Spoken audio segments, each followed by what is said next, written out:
Hey everyone, welcome back. Sometimes you stumble upon a book that just clicks. It's not just a read, it's like a conversation with an old wise friend, even if you've never met them. And for me, that book lately has been Fitna that hands pieces every step the path of mindfulness in everyday life. Why did I pick this one? Well, in our incredibly fast paced world, it's easy to feel constantly pulled in a million directions, right? Always rushing, always thinking about the next thing. This book felt like a much needed whisper, a gentle invitation to just slow down.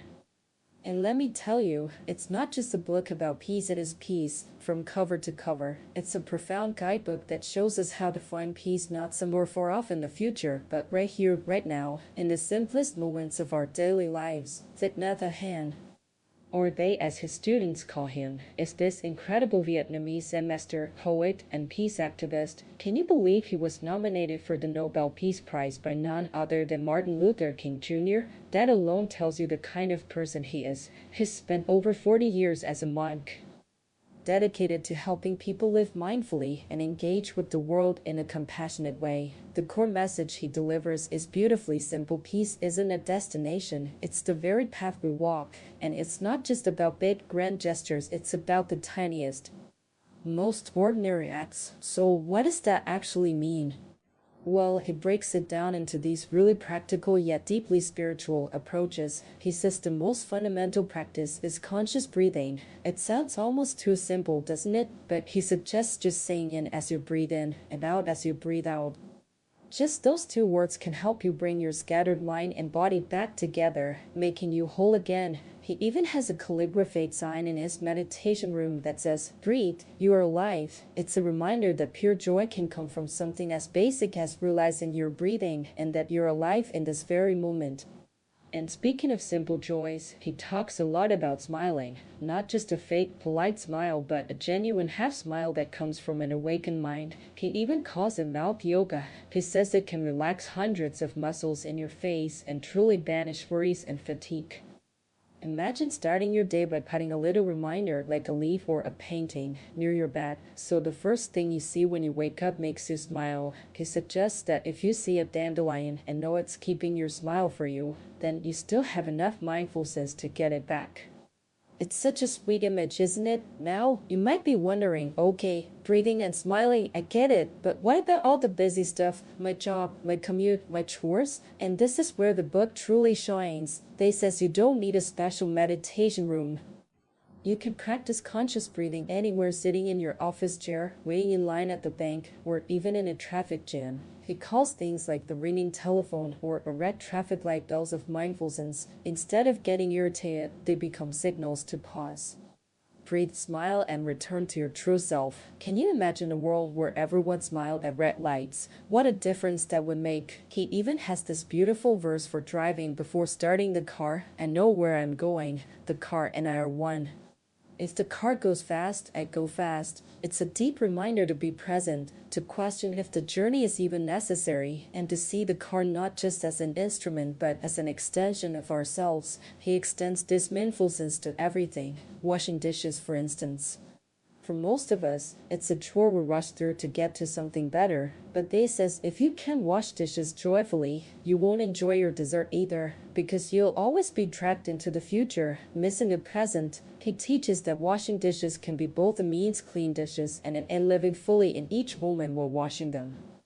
This idea of aimlessness or wishlessness is really profound. It means you don't do something just to attain a goal, but to fully experience the doing itself. He says, instead of don't just sit there, do something. Sometimes it's don't just do something. Sit there. Because when we stop, we begin to see, and when we see, we understand, and peace and happiness are the fruit of that process. This brings us to a really powerful idea: hope as an obstacle. It sounds counterintuitive, right? But they argues that clinging to hope for a better future can prevent us from truly focusing our energy on the present.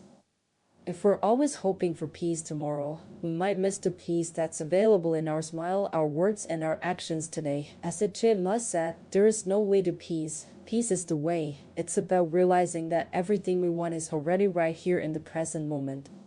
The book then goes deeper into transforming feelings, especially difficult ones like anger. This is where it gets really insightful. They says anger is like a blazing flame, and our typical reaction is to suppress it or lash out, but he offers a different approach, non-surgery.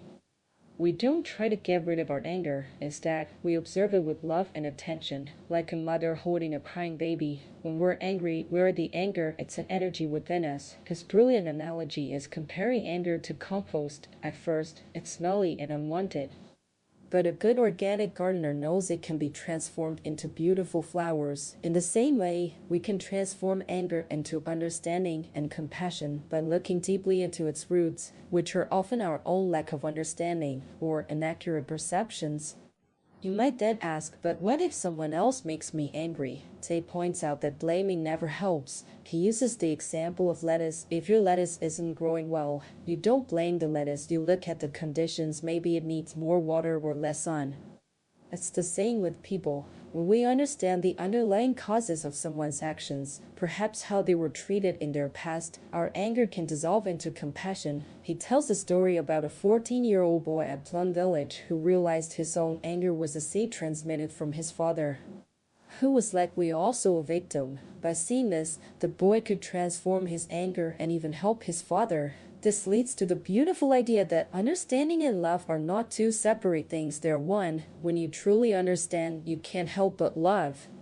One of the most powerful concepts in the book is interbite. It's a word-day kind, meaning to interbe. He illustrates it by looking at a sheet of paper. In that paper, you can see the cloud that brought the rain for the tree, the sunshine that helped it grow, the logger who cut it, and even his parents and the wheat he ate. He says the paper is made only of non-paper elements, and if you remove any of them, the paper cannot exist. It's a profound way of seeing how everything is interconnected. How to be is to interbe.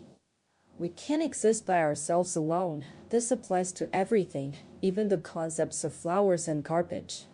A rose becomes garbage, and garbage can become a rose. They need each other. This concept of interbite extends to our shared suffering. He gives the heart-wrenching example of a 12-year-old refugee girl who drowned herself after being raped by a sea pirate. It's natural to feel anger at the pirate, but in his deep meditation they saw that if he had been born in a pirate's village and raised under the same conditions, there was a great likelihood he would become a pirate too. This led him to write the incredibly moving poem, Please Call Me by My True Names, where he identifies with both the victim and the perpetrator, the child suffering from hunger and the arms merchant, seeing their joy and pain as one. It's about recognizing that we're all inextricably linked and that we are all, to some extent, responsible for the state of affairs in the world. So, what's the big takeaway for us today? In a world still grappling with conflict, inequality, and environmental crises, Thich Nhat Hanh's message is more relevant than ever. He emphasizes that mindfulness must be engaged. Seeing suffering must lead to action, but that action must come from a place of inner peace, not anger or frustration. We can choose our actions mindfully, like being aware of the impact of plastic bags or nuclear waste when we throw them away. We can write love letters to our politicians, speaking in a way that truly promotes peace rather than just protest. His advice to us? We need to use the suffering of the 20th century as compost, so that together we can create flowers for the 21st century. It means learning from our mistakes, cultivating tolerance, and educating our children about peace by simply sitting with them, breathing and smiling, appreciating the green grass and the sky. This book really encourages you to look inside, to find the deep well of peace and joy that's already there. It's a reminder that every breath, every step, every conscious act is an opportunity to cultivate peace, not just for ourselves, but for our families, our communities, and the world. It's about becoming truly present, truly alive, and recognizing the profound interdependence of all things. If you're looking for a way to bring more calm, more joy, and more meaning into your everyday, I honestly can't recommend Peace Is Every Step enough. It really can change how you experience every single moment.